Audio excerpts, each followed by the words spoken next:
नाम कीर्तन की जाए।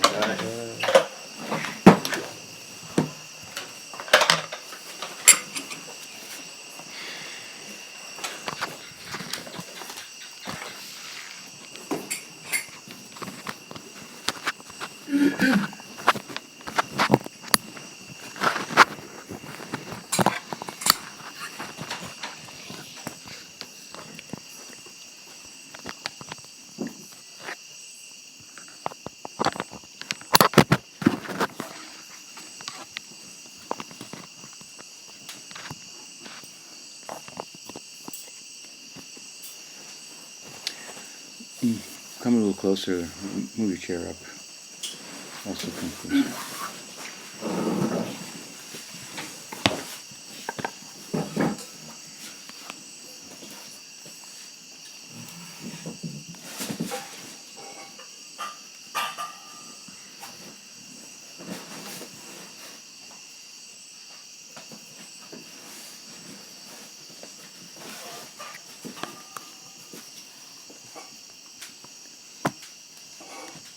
Om Ajnana-timirandasya Jnananjana-shalakaya Chakshurunmilitam Yena Tasmai Shri Gurave Namah Ajanulambita Bhujo Kanakabadato Sankirtanaika Pitaro Kamalaya Taksho Vishvambaro Dvijabaro Yugadharma Palo Vande Jagat Priyakaro Karunabhataro Vande Shri Krishna Chaitanya Nityananda Sahodito Gorodai Pushpavanto Chitra Sando Tumuno Vandeham Shri Ramakrishna Abhaya Charanasako Sukado Paramanando Sundaro Subhapriyo He Krishna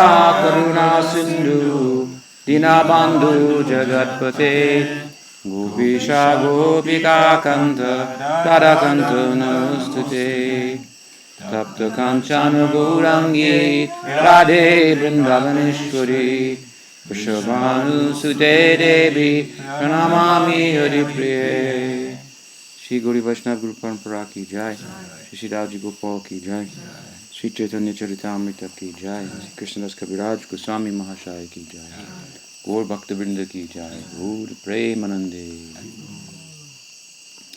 Evening. So we continue our discussions this evening from Caitanya-caritāmṛta, and we're reading from a chapter in which Krishnadas Kaviraj Goswami is, well, in these chapters, in this chapter as well, he's been introducing the subject matter, the narrative, that is to say, the Leela. And in the context of doing that, he has given some very brief description of the Adi Leela. We discussed that, a very brief description of the Madhya Leela, which we discussed yesterday, and tonight he gives a brief description of the Antya Leela. And again, the Adi Leela consists of the first 24 years of Chaitanya Mahaprabhu's manifest presence, and it ends with his departing from Navadvip to take sannyas. And for 6 years then he travels and preaches, including spending time in Jagannath Puri itself. And those 6 years constitute his Madhya Leela. And the Madhya Leela has been emphasized by Krishnadas Kaviraj Goswami, calling it the Mukhi, or the principal pastimes. They're principal in the ways in which we described, in that they are more describable than the Antya Leela pastimes, which are so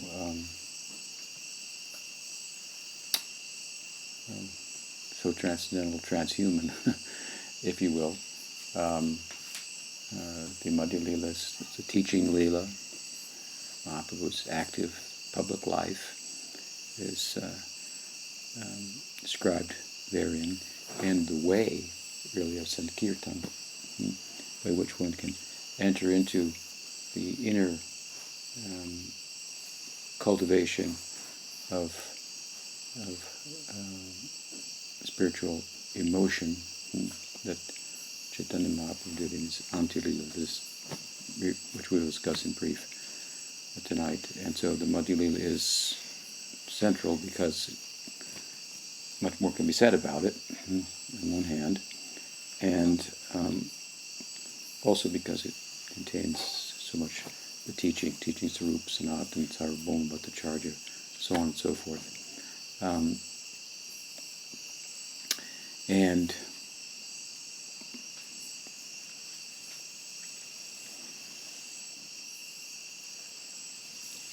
we may remember that from earlier chapters that in the 8th chapter Krishnadas explained how the devotees of Vrindavan wanted him to write about the later pastimes.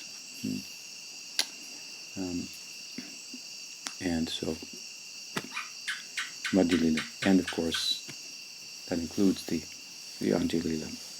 So we come to the Antya Leela tonight, and this again is just a few words about it.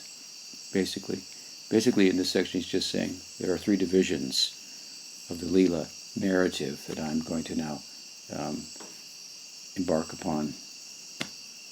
I'm about to narrate, and it's Adi, Madhya, and Antya, and it's broken down in these ways as which we've described. So this is something we should be familiar with. He is our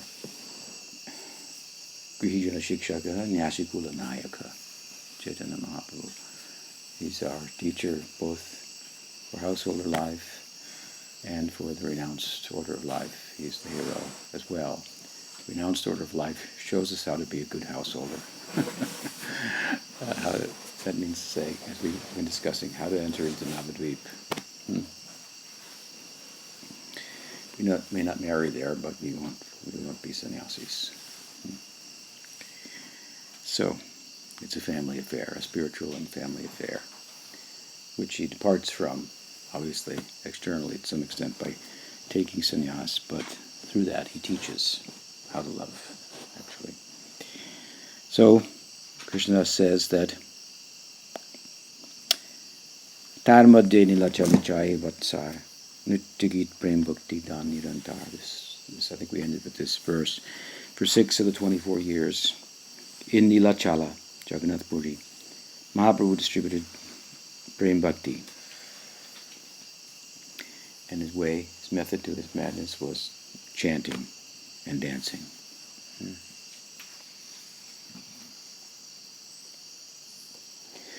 This chanting and dancing in itself is, as I often describe it, as a transrational exercise. While the Madhya Lila is full of teachings that do tax our intellect in a spiritual way, we may remember in the Gita that Krishna said that to study the text carefully is to worship him with our intellect.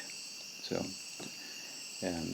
there's much teachings to absorb our intellect in, to spiritualize it, and qualify us to reason spiritually about it and its implications and so forth. But overall, and it comes out clearly in the chanting and dancing, this is a transrational exercise, an exercise that spiritualizes the intellect and ultimately infuses it with bhava, as it does the body itself, both the gross and the subtle body. Makes us fit to participate in affairs that transcend the limits of reason.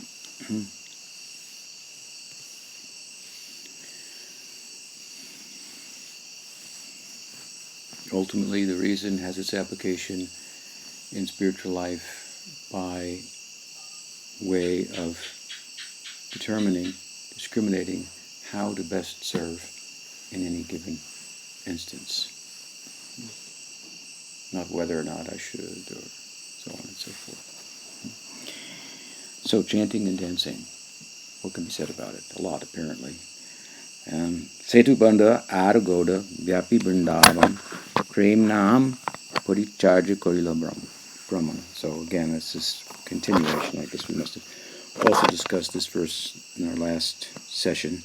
But Setu Bandha Argoda Vyapi Vrindavan, this talks about the places that he traveled, that he went to South India, Setu Bandha, he went to Godadesh, Bengal, he went to Vrindavan in the Madhya Lila. So he went all the way to the south, southernmost tip, and he came up to the north in West Bengal, and then over to Vrindavan. He didn't, interestingly, go north to the Himalayas and all. Why should he, for that matter, when the very place of Vyas, the Himalayas, is to some extent represented in Navadvip itself. There, the Saraswati is flowing. And the person that Vyas talked about and wrote about, Sri Krishna, is appearing in his extended Leela, and so on and so forth. So, E Madhya Leela Nam, Leela Mukhya Dham, Shesh Ashtadash Varsha Anti Leela Nam. So these are the principal pastimes. Again, this is what we, I think, emphasized the last time, the Madhya Leela. And the Shesh, the end, 18 years, this is called Anti Leela in his book. Tar madhye chai batsar bhaktagan sange, prem bhakti lo yaila nritya gitarange. For 6 of the 18 years he continually stayed at Jagannath Puri, and he regularly performed kirtan, inducing all the devotees to love Krishna by chanting and dancing. Dvarasha vatsar shesh rahila hilachale. Himavashti Shikhaila Ashwadane Chale. For the remaining 12 years he stayed at Jagannath Puri. For the remaining 12 years he stayed in Jagannath Puri, he taught everyone how to taste the transcendental mellow ecstasy of love of Krishna by tasting it himself. So this is the Antya-lila.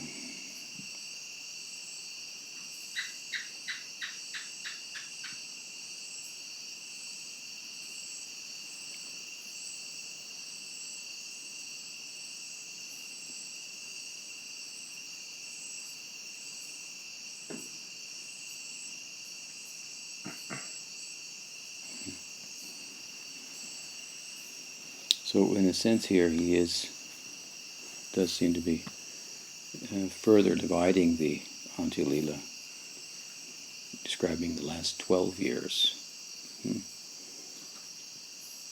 He said the Madhya-lila consists of the years of traveling and staying in Jagannath Puri, 6 years and 18 years of Antya-lila, but the last 12 in particular he seems to separate out and describe them in terms of Mahaprabhu's private life. So in those 12 years he stayed in Jagannath Puri. He taught everyone how to taste the mellow ecstasy of love of God by tasting it himself. He taught, that is to say, by his example. The narrative of the Antya-lila is not full of teaching. Mahaprabhu is not the professor sannyasi anymore. And the implication is, to some extent, this is not something that can be taught, imitated.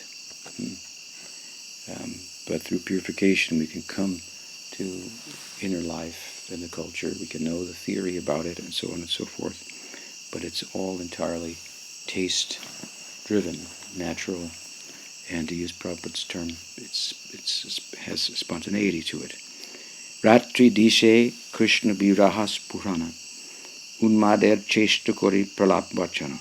Day and night, Mahaprabhu felt separation from Krishna.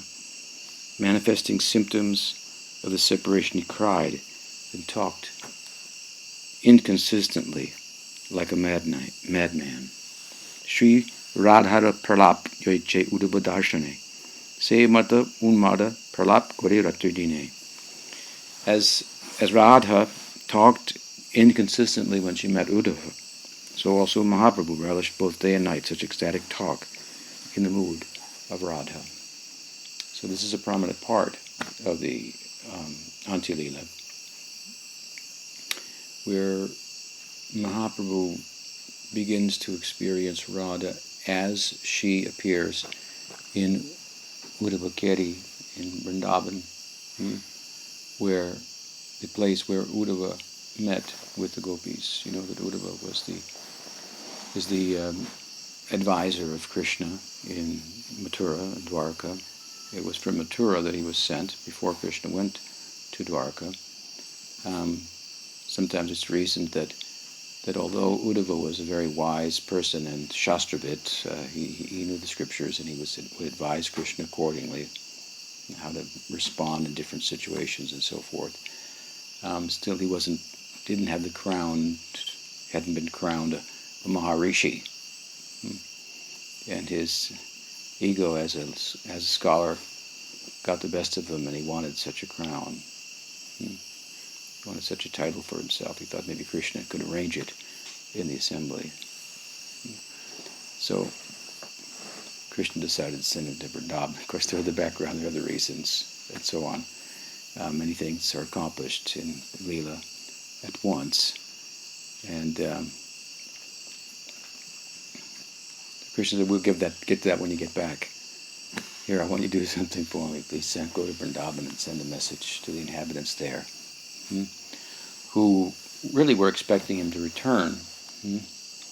It was Nanda Maharaj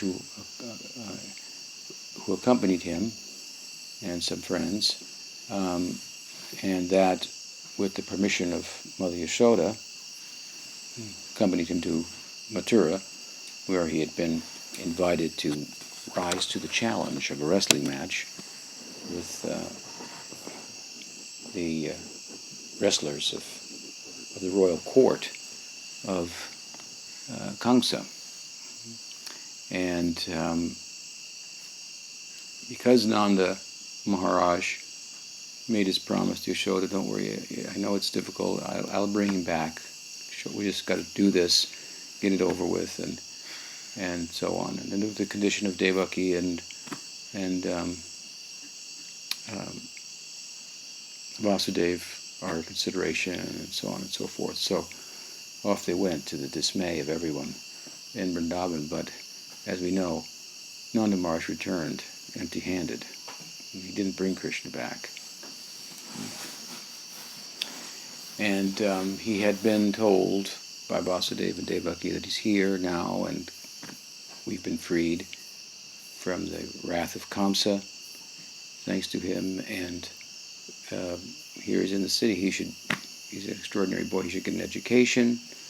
So they convinced Nanda Maharaj he needed an education. They sent him boys to the ashram of Sandipani Muni, and so on and so forth. And Nanda Maharaj was sent back empty-handed. You might think that all of the inhabitants of Vrindavan would be very upset with Nanda Maharaj for breaking his promise, but they could see his condition was not different from theirs, indeed worse than theirs, because he had to come back without them, and what could he say? So they were sympathetic to him, and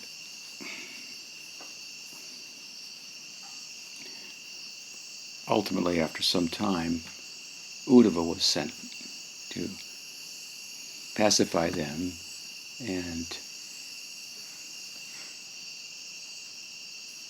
inform them different ways, that the separation wasn't what it seemed to be from a philosophical point of view, and that beyond that, of course, he did intend to return in a practical sense, and so on and so forth. And it was first to Nanda Maharaj and the king of Vrindavan's house that Uddhava pulled up in his chariot, and of course, in speaking with him and his wife Yashoda, he was very much overwhelmed to see their condition, their madness in separation from Krishna. And it was quite bewildering to him, the measure of their affection, their love, the bewilderment that came with it. He's a very clear-headed person, Uddhava. He knows that Krishna is God, so this tempers his servitorship, his servanthood, which is tinged with some sakya. It tempers it, and he doesn't reach the kind of madness and bewilderment that he saw in the inhabitants of Vrindavan. From Nanda Maharaj's house, and the next morning he went to see the gopis. And when he came upon them, there was Radhika lying down on the ground, passed out. And they were all concerned about her well-being, her livelihood, even. And because she came to, and that in conjunction with a bumblebee, this is being referred to here, a bumblebee that was flying, she mistook her own feet to be lotuses, which they're compared to in poetry, and the bee was buzzing around the lotuses that were her feet, and she began to talk to the bumblebee. This is the Brahma Gita of the Bhagavatam, and the kind of madness that's exhibited there, Divyon Mada, divine, really means divine madness, that a subset of which is Chitrajalpa. Jalpa means like talk, and Chitrajalpa means like erratic talk that is the kind of, you can imagine, it's the kind of talk that if you ever met a schizophrenic person, that or a manic person, they talk too fast, faster than their thoughts, or not, I don't know, anyway, it's incoherent. It starts to make sense for a while, and then it goes in another way, and you have to listen for a while to realize, oh, he's not making any sense. Something like that. And so this Chitrajalpa is a subset of the Divyonamada, and there are, I believe, 9 different types of jalpa or talk within Chitrajalpa. Fusu jalpa, prajalpa, this jalpa, that jalpa, and so forth. These things are all explained in Rupa Goswami's Ujjvala Nilmani with regard to the progression of bhakti once one has attained prema relative to the particular rasa in which one has attained prema. In other words, in the Braja Bhakti that is our ideal, after the attainment of prema, there are different stages of intensification of the sthayi bhav, the dominant emotion. And so if you have the dominant emotion of dasya, vatsalya, or sakya, or madhurya, then that emotion in Braj will be developed in terms of sneha, man, pranay, rag, anurag, bhav, mahabhav.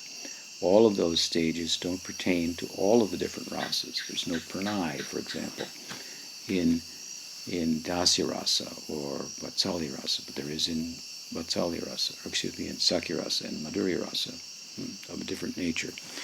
So these are different developments, and these are the kind of developments that require, it's thought,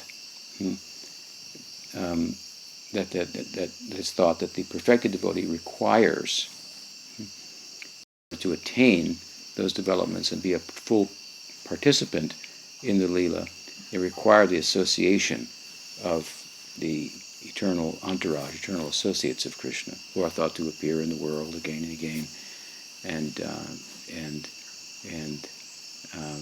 for the sake, really, of those devotees whose love has reached a certain pitch, that in separation and without that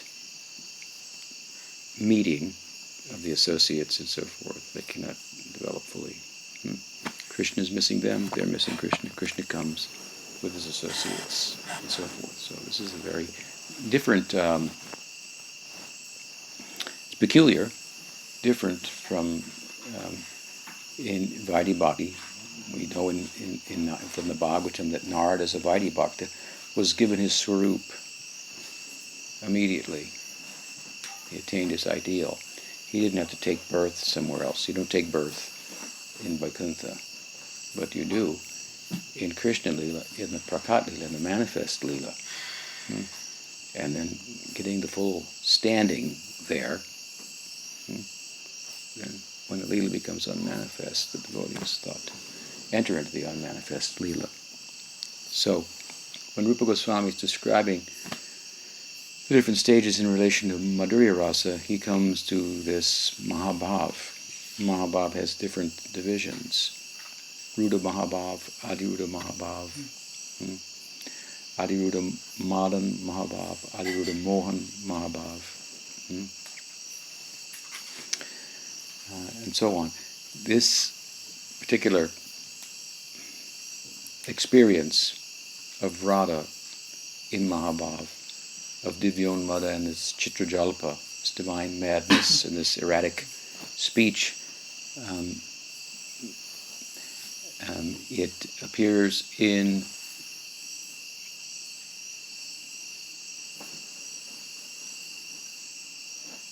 Mohan Mahabhav, which is Adiruda Mohan Mahabhav is a form of Mahabhav that is in separation, experienced in separation.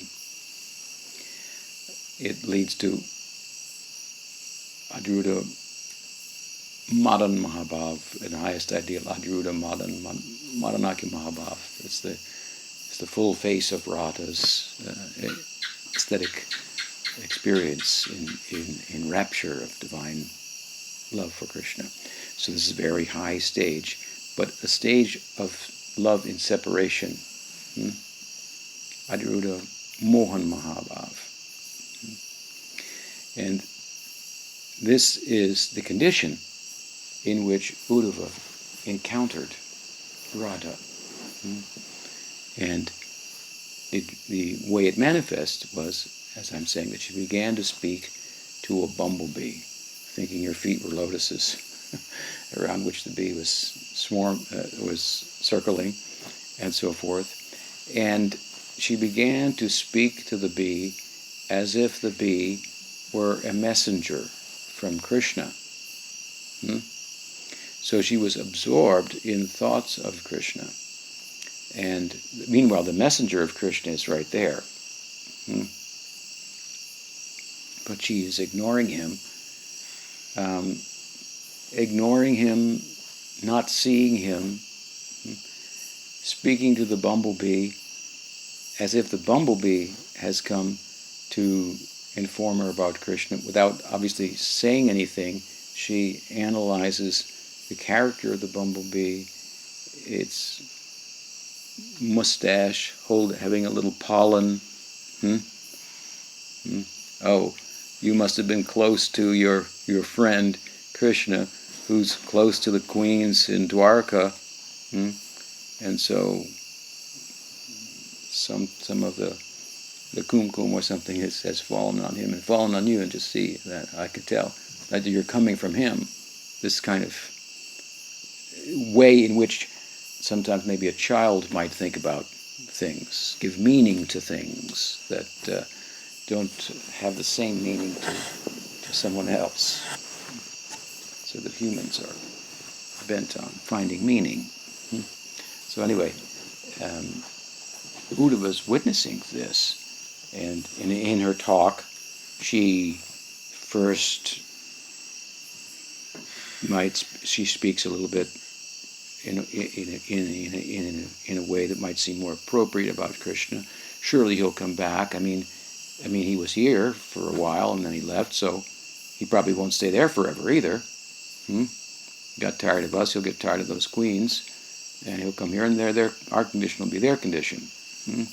And certainly he feels affection for Nanda Maharaj. She begins to glorify Nanda Maharaj and his plight, and so forth.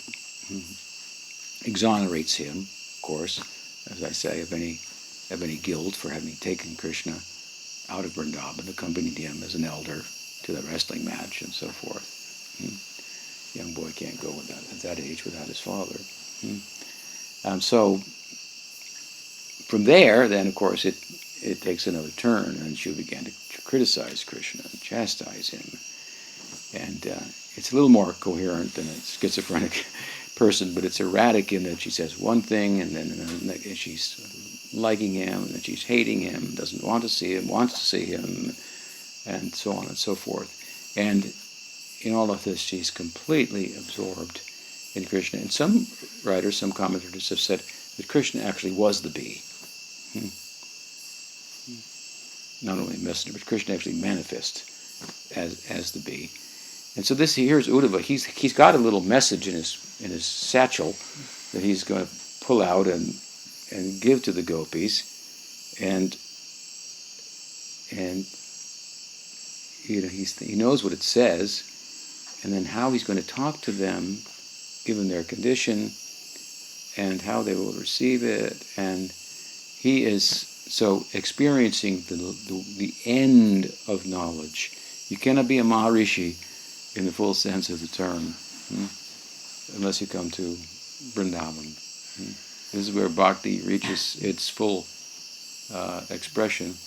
And as we know from the Gita, bhakti is the end of knowledge. It's the Rajavidya, the Rajaguhyam. And basically it consists of manmana bhava mad bhakto madhyaji mam namaskuru. Become a bhakta, absorb your mind in me. And you may think, that's easy.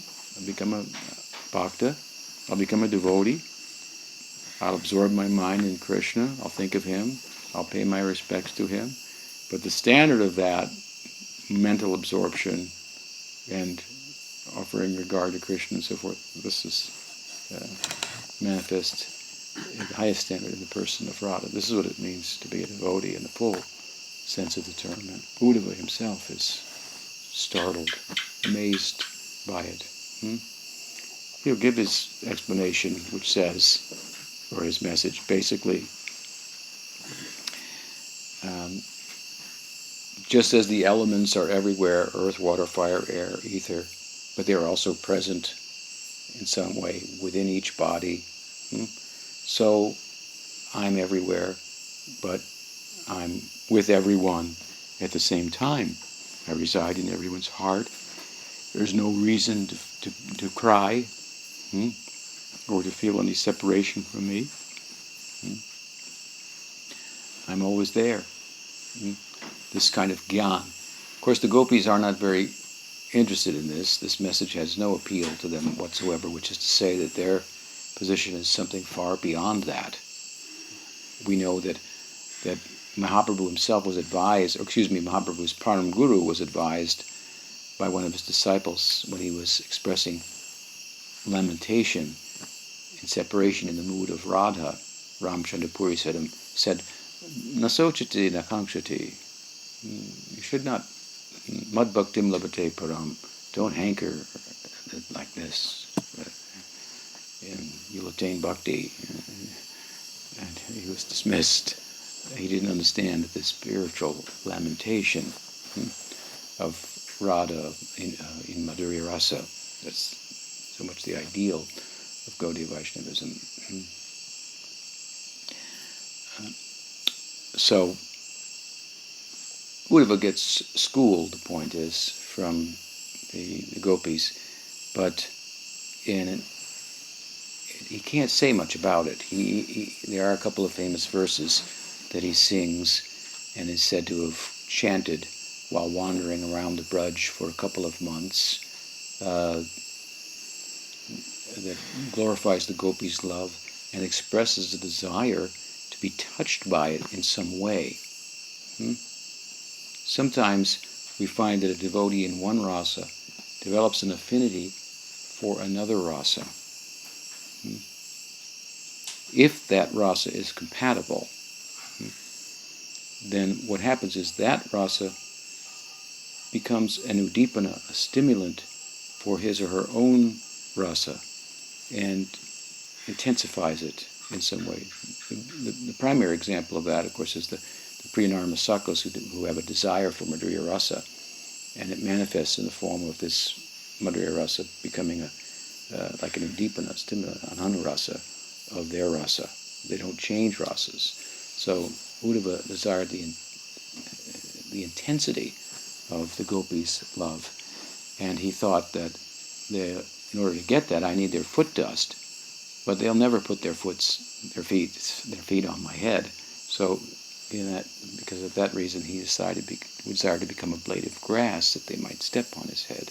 It's a way of saying that he became influenced in his own rasa by that rasa, and aspired for the similar kind of intensity in the context of his own loving sentiments for Krishna.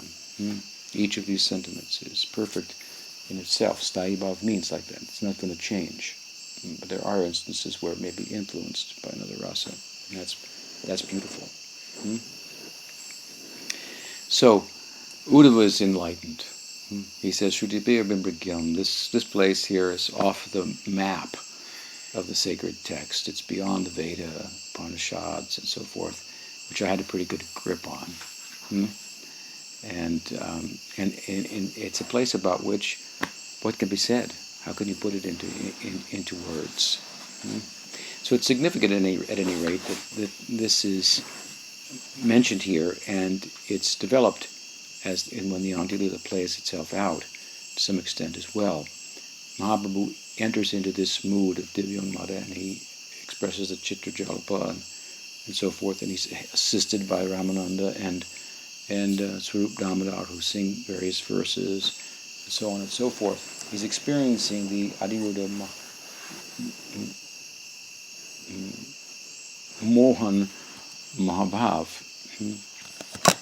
and the comparison between his experience and the expression of that by Radha upon meeting with Uddhava is highlighted as an example. It's significant in a sense, in many ways, but in one way, is that this is a time when this extraordinary condition of Mahabhav is being revealed in the context of Krishna Lila to to be what it is in comparison to basic 101 spiritual knowledge and so forth, that you're not the body, God's in everybody's heart, you can't be separated from Him at any time, and so forth. These are important things to learn in the beginning. They're inside of all that is bhakti rasa, small in comparison to the development.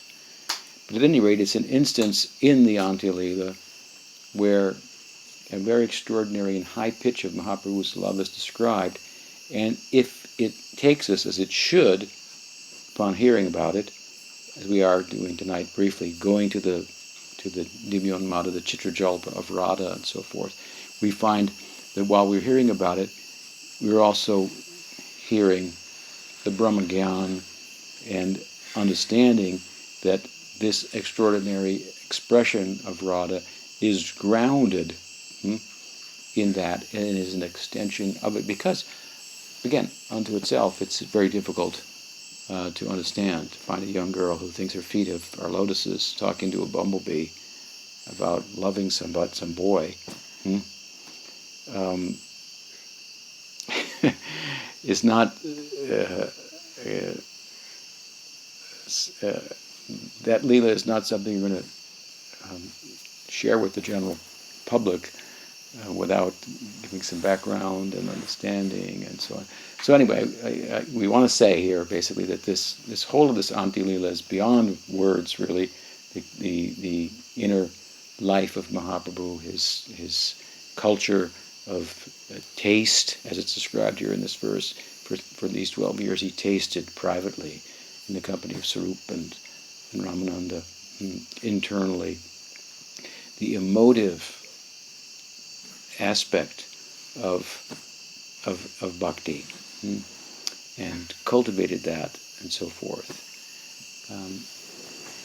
And it, again, my point is, this is grounded in Brahmagyan. To give another example, Bhaktisiddhanta Saraswati Thakur used to say that bhajan, by which he referred to internal life, as opposed to prachar, preaching and nam sankirtan, is performed on the canvas, I think he said, of Advaigyan Tattva.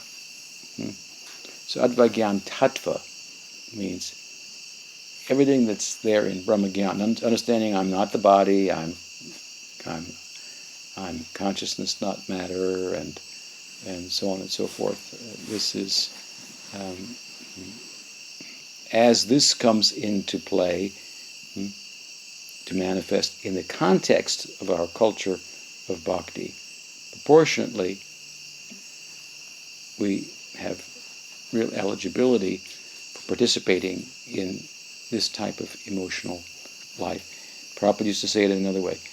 In order to enter the fire, you have to become fire. Otherwise you will get burned. So it's a high topic. This Antya-lila, again, is the end. Antya means end. Shesh lila, the end of Mahaprabhu's lila. It's the culmination of a life of spiritual culture. And it is a culture in itself as well. Bhaktivinoda Thakur, we know, we could say his Antya-lila lasted for 4 years, where after preaching widely as a public figure and so forth, he retired from that in Navadvip, and I believe it was for 4 years or so he was inaccessible, other than to bring some prasad for him, as he entered into full-blown inner life. So, again, Madhya-lila is the way to get there, and still, not that we shouldn't read the Antya-lila, become familiar with these things, and so on and so forth. But there is a distinct division in the Lila, and one, the way in which Mahaprabhu conducted himself in the Madhya-lila is the way to enter into the Antya-lila. This is a very strong point of emphasis in our particular paribar. Vidyapati Jayadev Chandidaser Gita Ashwadena Ramananda Sarupa Sahita. So here again, this is further emphasized in that he says that Mahaprabhu, he used to read the books of Vidyapati, Jayadev, and Chandidas, relishing their songs with his confidential associates, Ramananda Roy and Swarup Damodar. So the point is, you can pick up these books and read them. There's no philosophy in them. They're simply love books. Books about the romance of Radha and Krishna. And they're very easy to think of in a mundane way, but Mahaprabhu was not thinking of them in a mundane way, nor were they written with that in mind. He was relishing them. He couldn't. He could hear a verse sung by Swarup Damodar, and then recite a verse himself, and then in Nandila we find him explaining it over many, many, many Bengali verses. But his explanation is all entering into the Leela and tasting and relishing and so on and so forth. We find this kind of thing also in the writings of Raghunath Das Goswami. So we can get some understanding of them, but these are very high texts. The authors here were the kind of the precursors to what Chaitanya Mahaprabhu was about, because their books are what he's about, although they themselves were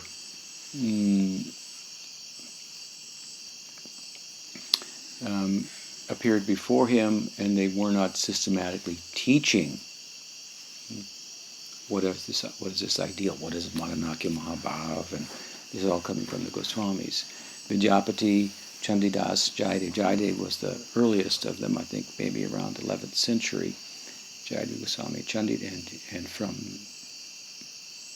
maybe, not sure where he was from.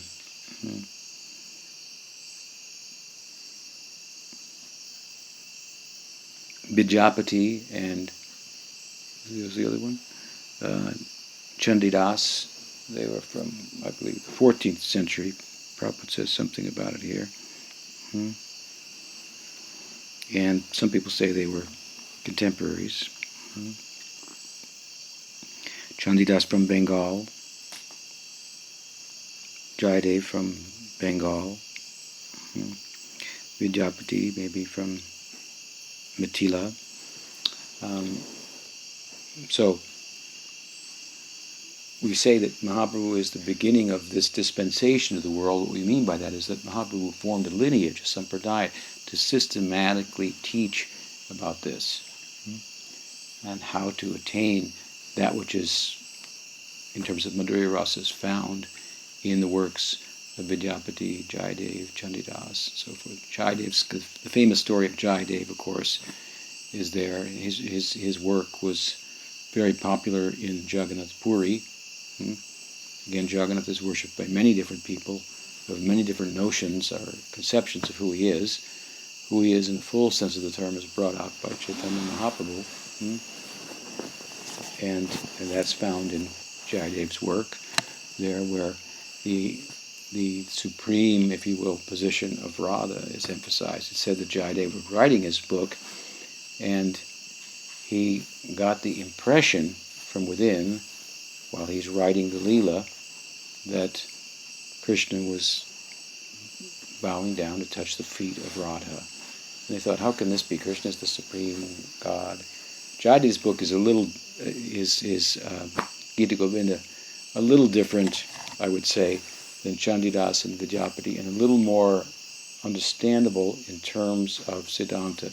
It's prefaced, his book, for example, by the famous Das-avatar Stotram, the prayers glorifying the 10 avatars. And as you know, in that song, each avatar is really described as an avatar of Krishna. Kesha Badrita, Narahari Rupa, Kesha Badrita, Meena Sharita, Kesha Badrita, Rita Brigupati Rupa, and so forth. Jai Jagadisha Hari. So the poem, in a way, says Krishna's tu Bhagavan Swayam. That's helpful. That it is a key point of tattva for the Gaudiya Vaishnavas. Jiva Goswami call it the Paribhas Sutra, the password for unlocking the tattva of the Bhagavatam. But then the book is a Leela narrative. Anyway, in the context of the Leela, this Swayam Bhagavan, Krishna, you don't get that necessarily from the Leela, but it's kind of hidden there in the preface, in the song. The divinity of Krishna is clear. That he, the Supreme Divinity, is bowing to someone else. Who is that person? What is her position? And so he paused in writing that and thought, I must be mad. How can I be saying this? How can I be feeling this? And he went out to take a break from his writing, and while he was gone, his wife had cooked, and when he returned, his wife was eating, and he said, how come you ate without me? She said, what are you talking about? You just came in and ate a few minutes ago and went in your room and wrote. What are you doing out there? Something like that. And he was very bewildered further now by this. What's she talking about? And he went in his room and he found that the words that he was going to write had been written. So the story is that Krishna, of course, appeared in the form of Jayadev, came and ate dinner with Padmavati, his wife. I think her name was Padmavati. And then went into the room and finished the sentence.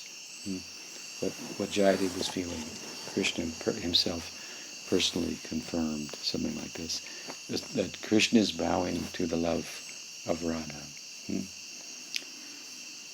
Krishna really is the person, the Godhead, in the hands of the Madhurasa, the Madhanakya Mahabhava of Radha. These two are one and different. So her love has a corresponding object. The full face of Krishna is the Krishna standing next to the love that Radha is the embodiment of. So, at any rate, these are the kind of course we're talking about philosophically, but the beautiful poetry and the Leela, the narratives of Krishna Leela in these books were the kind of things that Mahaprabhu relished. And some verses from the Bhagavatam will be cited also in the Antya Leela. So this is a stage of relishing. Some may say, well, if we don't hear them, how will we relish them? We should hear them. We should hear the Antya Leela and so forth. But there are other things we should do also. Until the taste is so consuming that we can't do anything else. This is what happened to Mahaprabhu. He couldn't do anything else. He could not help himself. Here in Antya Leela, the ecstasies that he's experiencing and the madness that he's exhibiting are also, interestingly, a kind of Aishvarya that distances him from the other devotees. His public life is over now. It was bad enough that in his public life he became a sannyasi. Well, that began his real public life. He had a little bit of a public life in Navadvipa as a scholar, of course. But as a sannyasi, then he's always on display. And so this creates some distance. He's a big person. The crowd's following him everywhere, and people want his autograph and so forth. So they can't get that close to him. But now his Antya Leela, he's no longer a public figure in a sense, more of a private figure, but a great public figure, retired as a private person, and exhibiting ecstasies that make it difficult to relate to him. To have a conversation with him. And say, let's go to Kirtan together, and so forth. And so, this is a manifestation of Aishvarya that's very extreme. And what's happening, of course, is that Mahaprabhu was entering into the full sense of Madhurya, intimacy, sweetness, that is Vrindavan, which, the background of which is, of course, the full manifestation of Aishvarya. In other words, this Aishvarya and the Madhurya, they complement one another. So, yes, in Vrindavan is dominated by Madhurya, but we do not find greater manifestations of Aishvarya in Dwarka Leela or Mathura Leela than we find in Vrindavan. We find Krishna, for example, in the Brahma Vimohan Leela, showing himself to be the source of Vishnus, who's the source of universes and Brahmas and so on and so forth. This is super extraordinary. Of course, it's manifest in Vrindavan, but it does not affect the intimacy of the devotees there. We should understand also the Aishvarya of the Bhagavatam in terms of its purpose. The author, I've often said, of the Bhagavatam walks a tightrope between Aishvarya and Madhurya. He has to show that Krishna is God in order for his Leelas to be considered sweet, because again, we know if God acts human-like, that's very charming, it's very sweet. When he does so, it's very easy for humans to make a bond, an emotional bond with him, being emotional beings that we are. We are full of ups and downs and so forth, and we know something about the human psychology, and it's an emotional roller coaster that we live on. So when we find God is experiencing that, it's very easy to bond with him. I don't know of any other religious tradition or spiritual tradition in which you can make a bond with the Godhead emotionally, which we are more than we are rational beings. We are emotional beings. We can connect rationally with the philosophy, but we can connect emotionally with the Leela when Krishna acts like us. And wonders if Radha loves him and then needs the help, the counsel of his friends like Subal to assure him and get the assurance that he'll be able to bring her to him at such times, and so on and so forth. This is very charming. When we hear these things, we very much become attracted. We find it amusing and sweet, and we bond with Krishna. So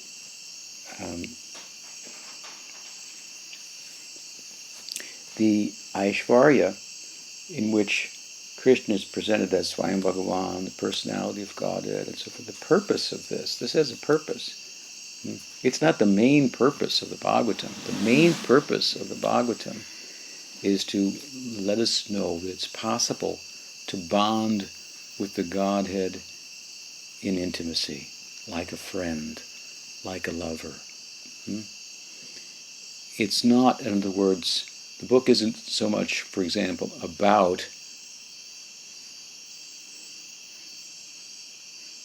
the fact that God descended on earth and lifted a mountain, as it is that he has friends who felt that he needed their help to do any such thing. That's what the Bhagavatam is about. Do you understand? That is its purpose. That's what it's showcasing. And so the Aishvarya has a secondary purpose only. He's depicted as appearing at human-like, lifting a mountain with his little finger and so forth. And so even someone may find that hard to believe from their rational perspective. That's okay, whatever. The point of that, if we look closely, is that there are people associated with the Godhead who think that he can't really do anything like that without help from us. What kind of people are those? And that you could be such a person. This is what the Bhagavatam is about. I said before, it has these centers of Vasalya Rasa, Madhurya Rasa, Sakya Rasa, and so forth. And Jiva Goswami goes through the whole Bhagavatam in his Gopal Champu. At the end he says, so, you've heard it now. Which mood are you attracted to? I've showcased the moods here, as the Bhagavatam does, and I've tried to pull him out that much more.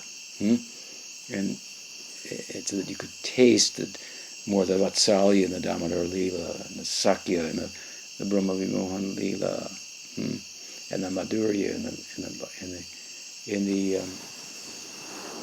Rasa Leela and so forth. And the ideas. I've read the book, and I found my place here in regards to these sentiments. So, here anyway, in the Antilila, we find Aishvarya, and appropriately so because Mahaprabhu was entering into Vrindavan. There, the full face of the personality of God is manifest. Aishvarya is full, and the Madhurya is full. But the Madhurya is such that it makes the Aishvarya look small and insignificant and secondary, and indeed it is, in terms of the purpose of the book, it is secondary. Secondary but important. Krishna's tu Bhagavan Swayam. This is a kind of Aishvarya. He's the personality of the Godhead. He's the source of all avatars. It is an important point of tattva. This is only to get the footing that we may enter into the bhav. And again, in Vrindavan, it's not hardly the focus that Krishna is the personality of Godhead. People say that, and sometimes the inhabitants will repeat what others have said. It's not something they believe. It's not their experience. Krishna's their son. Krishna's their friend. Some people say he's God. Who knows? Maybe he is. Whatever. So Mahaprabhu now is absorbed in what's been cited here is kind of the essence in one verse describing his experience like Radharani in speaking to the bumblebee when it came, and then a brief reference to these texts like Vidyapati's writings, Chandidas, Jayadev, and so forth. And the madness of Mahaprabhu is a kind of Aishvarya as he enters into the Madhurya. So, to conclude this section, a couple of verses, what does he say? Krishna Rabi Yoge Jata Prema Cheshtita Aspadaya Punagaila Apna Vanchita.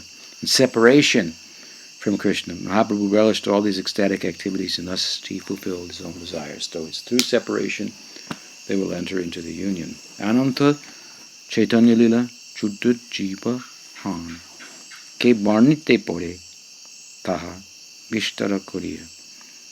The pastimes of Mahaprabhu are unlimited. How can such a small living entity elaborate about those transcendental leelas? Sutrakari Gane Jadi Apane Ananta Sahasra Varane Tengho Nahi Payanta. If Seshanag Ananta personally were to make the pastimes of Chaitanya into sutras, with the thousands of his mouths, there's no possibility that he could find their limit. Damodar Swarup Ar Gupta Murari Mukhya Lila Sutre Likache Vichari.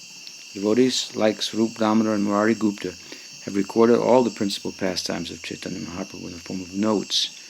After their deliberate consideration, those notes, kept by Swarup Damodar and Murari, are the basis of this book. Following those notes, I write of all the pastimes of the Lord. The notes have been described elaborately by Vrindavan Das, and Vrindavan Das, the authorized writer of the pastimes of Chaitanya Mahaprabhu, is as good as Vyasadeva. He has described the pastimes in such a way as to make them sweet and sweeter. Being afraid of his books becoming too voluminous, he left some places without vivid descriptions. I shall try to fill in those places as far as possible. The transcendental pastimes of Chaitanya Mahaprabhu have actually been relished by Vrindavan Das. I'm simply trying to chew the remnants of food left by him.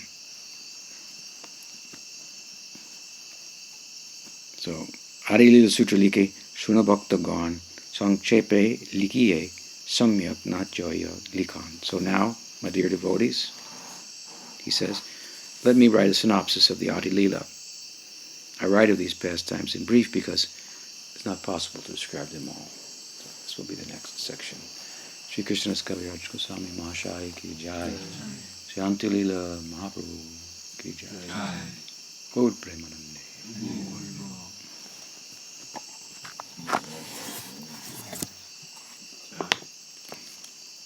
Panchakalpatarubhyascha Kripasundhaveva Patitanam Pavani Vivashnaveshnavebhyo Anandakuri Vaishnavindaki jai. खूब प्रेम